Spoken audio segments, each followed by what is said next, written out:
Hello Game fan, for the second week in a row, we don't have very many new releases, so much so that I've narrowed it down to just 10 including pods, so that means more time to catch up on your backlog, but if you're craving for something new, check out what's coming out in this edition of Indie Gaming this week. Let's begin with Star Apprentice Magical Murder Mystery, a fantastic looking pixel art title that is one part Ace Attorney and one part Toho Bullet Hell.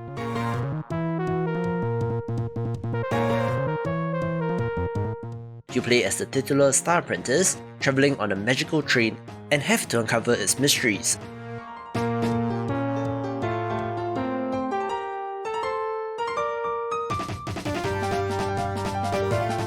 Find evidence, interrogate suspects and solve the case.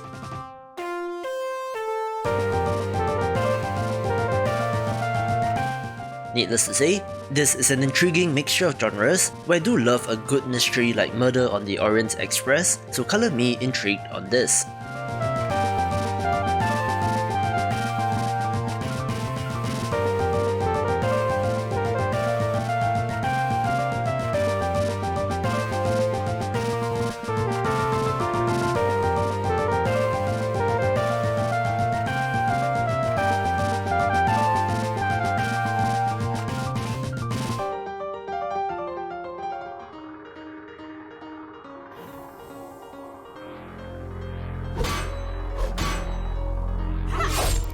A smaller, stylish hack-and-slash action title is Ruvato Original Complex, which originally released in November 2020, getting a Switch version this week.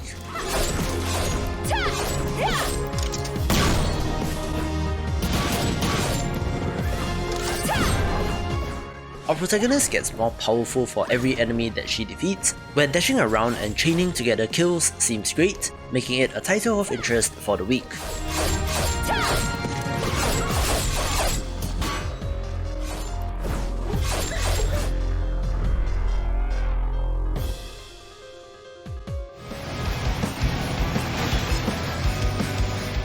Developer M2H has one of the most interesting catalogues, having made the party game Marooners as well as the very serious World War I shooters Verdun and Tannenberg, but somehow the free-form sandbox driving game Crash Drive is under them as well, with the third entry being of interest this week.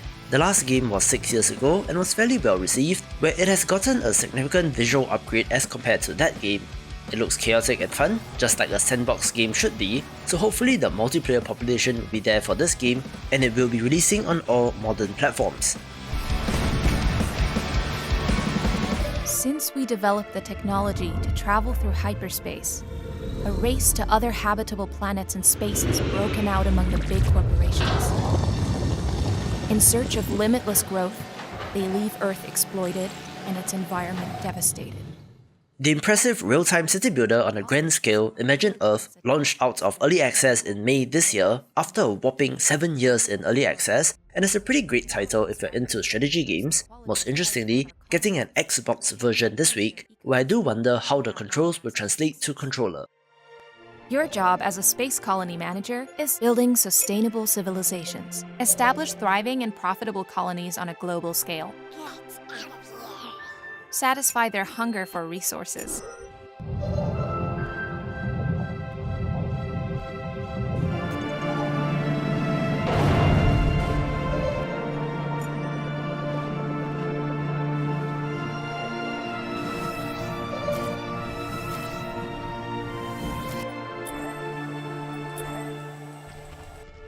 Take care of pollution and emissions caused by your expanding cities.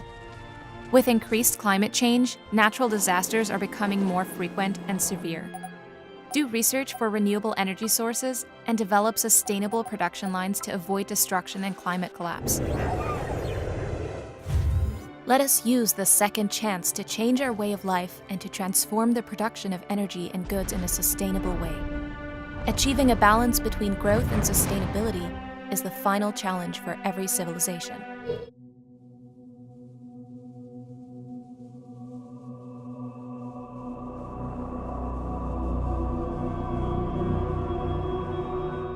An interesting old-school looking puzzle adventure game is the awkwardly named Nemezis Mysterious Journey 3, where two tourists go on an adventure exploring the intricate machinery of a planet.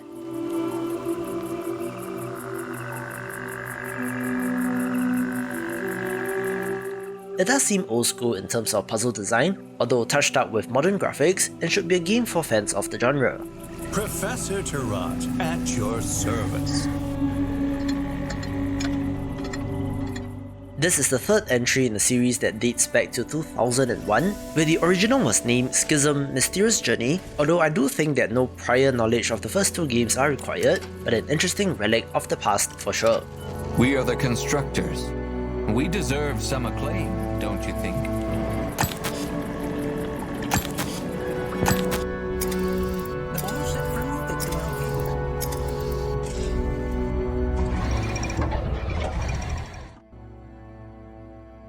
Good morning. What are you doing here all alone? Where are other people? I'm waiting, my dear. He will finally come. He'll come back to me.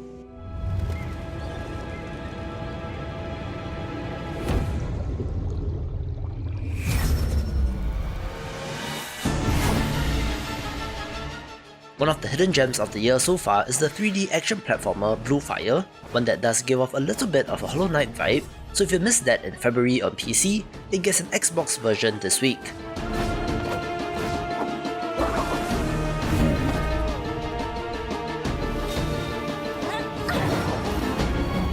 As the trailer shows, the tricky platforming is one of the major parts of the game's design, much to the chagrin of some, but it does provide a change, and with excellent combat sequences thrown into the mix as well, makes this not to be missed.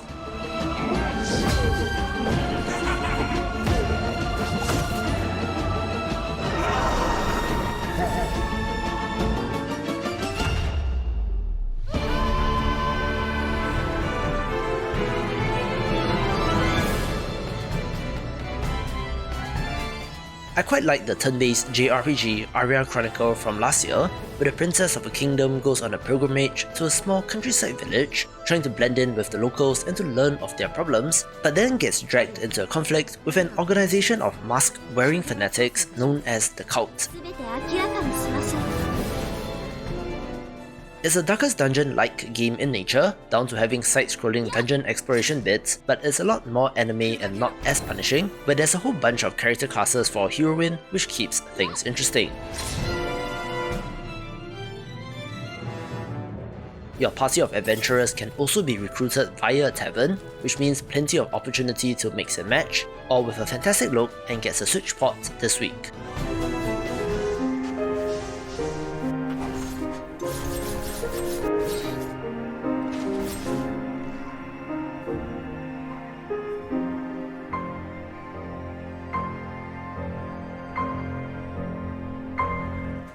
The last pot of interest of the week is Ender Lily's Quietus of the Night, one that has already spoken volumes due to its position in Saturday's video, so do give that a watch for more of my thoughts.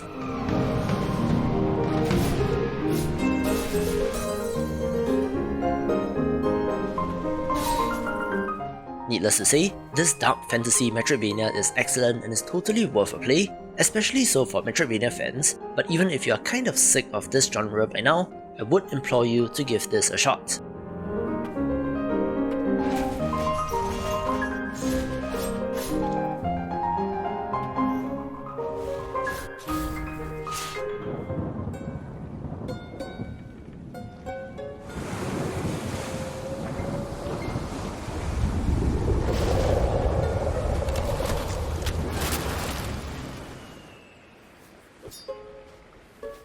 Alright, moving on to something new, we have Boomerang X, a first-person shooter where you build a killer boomerang, zipping around wondrous landscapes and slaying enemies along the way.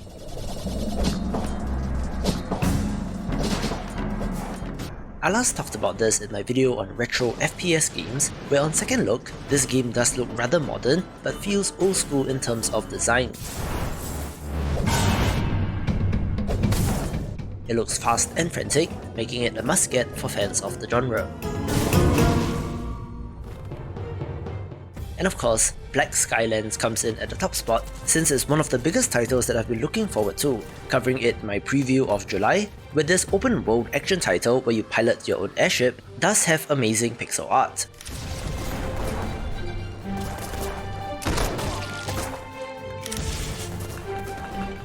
Combat is carried out both in the skies in ship-to-ship combat as well as on land, against enemies both monstrous in nature as well as sky pirates, and while I usually don't like the pure top-down perspective, I have to say that it looks great here.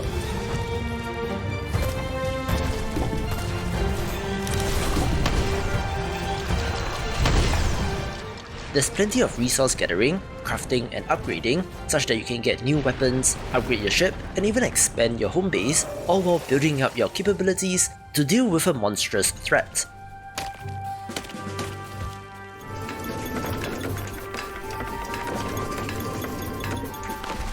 Do note that this will be in early access with about half of the planned content currently in the game, although it is fully playable and should not be a buggy mess.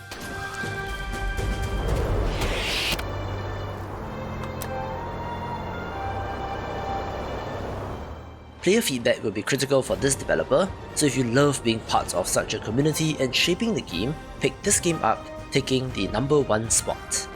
To see more of the big picture, check out these awesome videos, and I will see you after the jump.